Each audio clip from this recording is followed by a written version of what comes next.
It's been so long since I did a video. I'm so happy I'll be able to do a harvest video. This pumpkin vine is ready to give us a harvest. Can't wait for a pumpkin. Hold on. Wait. No, wait. Hello everybody, thank you all so very much for joining in. This is Dylan from the Trinidad channel. What you've just seen is a big part of why I haven't really been in the garden. So now there is a little mini Trini gardener. He has been a huge blessing, of course, and I'm very happy to be a dad, and it's really been a big change, but definitely it's something that's made me even have more drive for gardening. Just knowing that you're able to provide for your family and being able that you can provide organic food that you can give to your children and that you know where it's coming from. It's now, I think, more than ever, the passion and the drive to teach about organic farming and to teach about organic gardening and to teach that everybody in some way can have some measure of control over their own self-sustainability and food security. It's 100%, 110%, now even more so. More videos coming out from August. Don't let this one trick you, but we will, without any further ado, get straight into the harvest and what we have going on in the garden. So the very first thing we'll talk about today, as you all know, if there's a chance that something could grow inside a container, like corn, I'm going to try to grow it inside a bucket, directly on some concrete here. And as expected, well, I'll start with the successes first, which is on this side. This was supposed to be a sweet corn, and you can see this one formed really nice.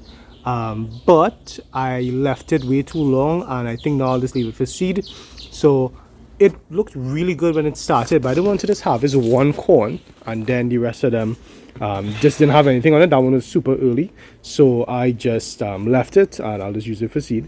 The rest of them, they're now coming up here. Now starting to see some actual corn, and I still think I'm not going to be harvesting them right now, even if I don't think they're going to grow very much more. Right, growing in containers does have its drawback, which is that sometimes things don't grow as big as you're accustomed to, as you want to, especially if you don't top dress and you don't like I don't think I put as much fertilizer as I probably could have, more manure and whatnot, but I was happy to know that at least ready for the very first time growing corn inside containers. I think they grew pretty well. They grew to a really good height. This is about 7-8 feet up there, and I think with a bit more care and attention we could be getting to possibly growing some really good corn in the Trinidad Gardener's garden. Fingers crossed that could be something feasible in the future. Second main attraction is going to, of course, be these wonderful, beautiful trusses of cherry tomatoes. These are some European seeds that I planted inside a little bit bigger than usual container.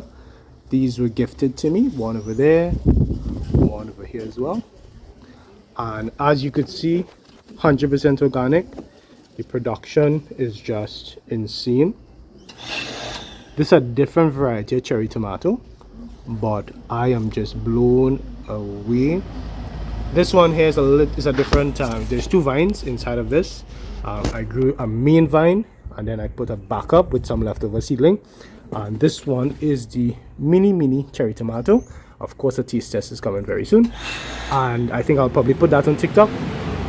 And then this one, the main vine, is the regular cherry tomato, and these get pretty big. I'm really happy about these. I'm actually going to show you the size difference. So let me get in there. Nothing like a tomato ripened on the vine. This is actually first ripe tomato I'm picking for the year for 2025, so big moment. And then I'm putting this one. This one is also kind of big, but you can see definitely a huge difference in size. So this is different in the regular cherry. I think this is like a German cherry, kind of like the black vernissage tomato, which is a different variety, but it's similar in color and taste. And this is a smaller cherry, like a tinier cherry. So both cherries, but bigger. There's a difference. Production was just insane. There's been some rain, so it's falling over. But every time, especially when I'm busy, that I grow cherry tomatoes, it always ends up turning from like a tree to a bush, where you have tomatoes just going all over the place. Just really happy with the production on this. And it's nice when it doesn't all ripe at the same time, so you have time to work through the different ones. On this side we also have some cherries, and these look like the bigger ones as well. Now this here, these leaves don't look very healthy to me, and I think it's because of leaf curl virus, which is a virus that you cannot fix. So it's normally caused by a kind of small wood hop, a leaf hopper that will come and like nibble on the plant and then spread the virus, so you can't really get it out of the plant. You just hope that it doesn't happen to you.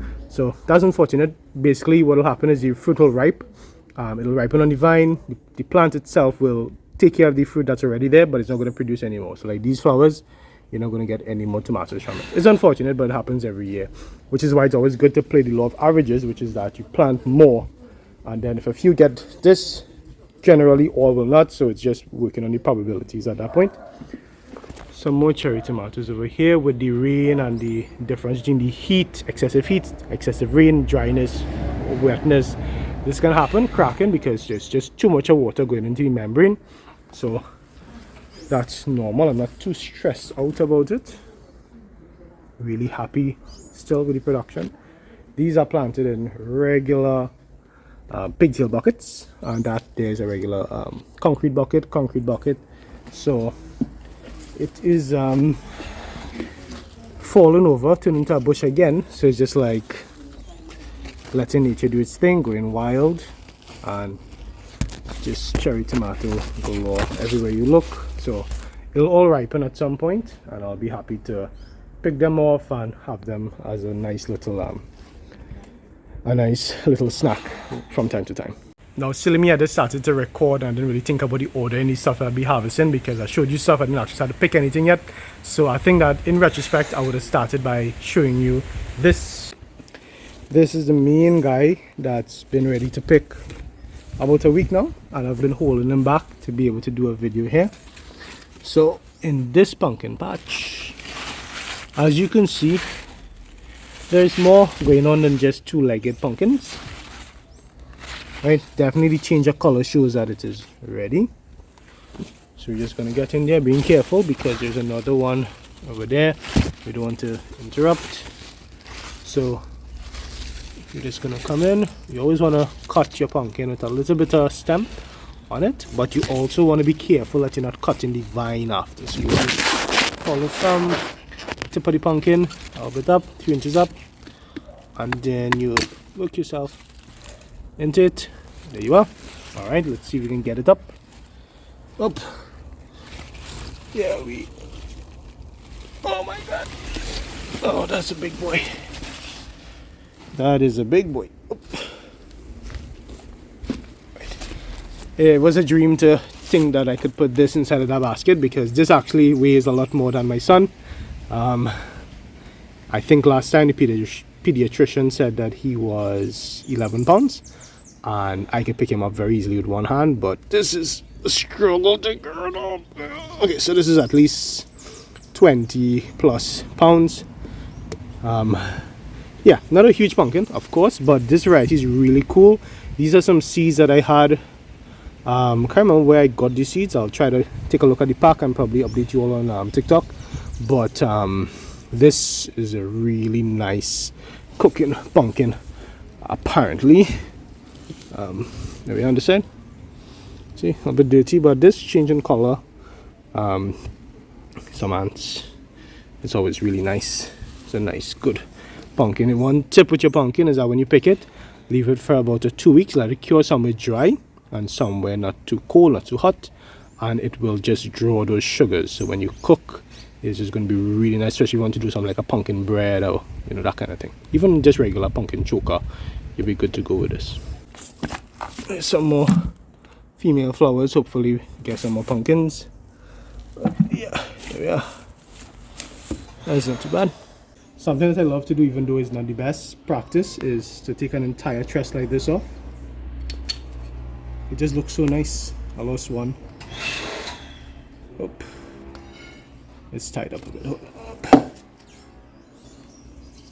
But there's nothing nicer than seeing one of these, and These will ripe really well. This will ripe, but not so great. But that's because I was impatient, and this one came off really nice. Right, after getting both from Mrs. Trinidad for picking the green ones, I'm just going to pick one by one now. So like these could ripe a bit more, but once they start to blush, they're going to ripe well. If they're this green, then leave them on the vine because they need some time to ripen. The sunlight is really nice on these. You can see them. These are perfect for snacking. And again, you can see the difference between the regular cherry and the smaller cherry.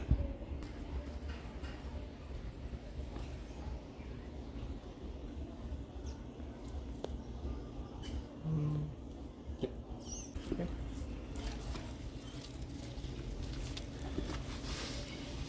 So these are some of the smaller buckets. These buckets again very cheap. Actually got them for free. Some of me people bought paint and whatnot, and you just put some holes at the bottom. The growing guides are all on the channel for container, in ground, in raised beds. It's not complicated, but I understand it can be daunting, especially if you haven't done it before.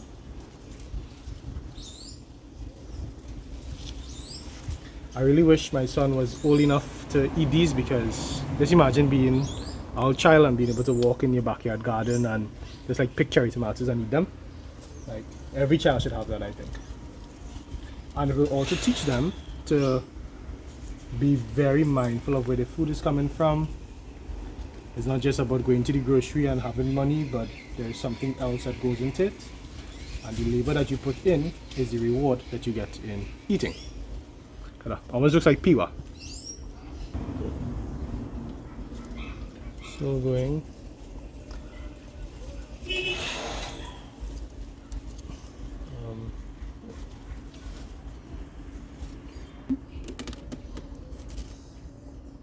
We're gonna hold up on the cherry tomatoes for now and pick some peppers. You all wouldn't believe that this pimento tree has been here since Christmas 2024, and it went through a stage of coming like all the way down, like all the leaves, everything dropping, and then it just shoot back up. So we're very happy for that. And the price of pimento is so fickle. It fluctuates all the time. So we're just gonna get a few, you're not gonna pick much. You can point to the right one, so there we are. Ladybugs are your friends in the garden. They help to kill and feed on something called aphids, which are mined by ants. So it's not clearing. It's always good to have a ladybug. Yeah. So just a few. That's all we need. Yeah. It's another miracle hot pepper that just stuck with us for quite some time. Only one so far that's ready. The rest of them are green. So let's go take this. Yeah. There you are. Thank you all so very much for joining in. I'm really happy that you made it towards the end of this video. I'm really glad that I was able to share this, what is the harvest that we had in the garden, as well as a major life update with you all. You all have been like family since the get-go, and I'm really happy that you all have been continuing to watch videos and subscribing and leaving comments, very helpful comments. And even if I'm not online as much as I used to be, I really just am grateful that you all are sticking around. And when we do have the free time, we're going to be back 100% at it. We never stopped in the garden, but being able to get stuff online is not always easy when you have a lot else going on, but that's supposed to change. Fingers crossed that nothing changes and nothing affects that, and I'll be back out when I see you all in August. So between now and then, there is a very good chance there'll be some videos on TikTok, some posts on Facebook or on Instagram. So feel free to follow any of those pages, or all of them, just the same name, the Trini Gardener. Feel free to share your videos, your pictures, your insights, your successes, whatever is going on in your garden. We're so happy, and it's very encouraging to see what you all are up to in your own journey of being self-sustainable and growing organic and having your own home garden. As always, this has been Dylan with the Trini Gardener channel, reminding you to get up and get growing. Take care.